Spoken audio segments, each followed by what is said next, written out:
ولقد ملأ ربنا جل شأنه العشر من ذي الحجة بفضائل من الطاعات والبركات يشترك فيها الكبير والصغير والضعيف والقوي والذكر والأنثى، صوم وذكر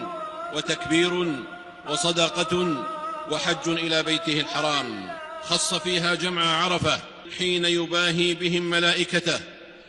فيشهدهم أنه قد غفر لهم، ومن كرمه وإحسانه أنه لم يقصر المنفعة في هذا اليوم على الحاج فحسب، بل وسعت كل من لم يكتب له قصد بيت الله الحرام أن يصوم يوم عرفة محتسبا ذلك عند الله، فإن فيه كفارة عامين، عاما مضى وعاما يستقبل. فقد قال صلوات الله وسلامه عليه: صيام يوم عرفة أحتسب على الله أن يكفر السنة التي قبله والسنة التي بعده.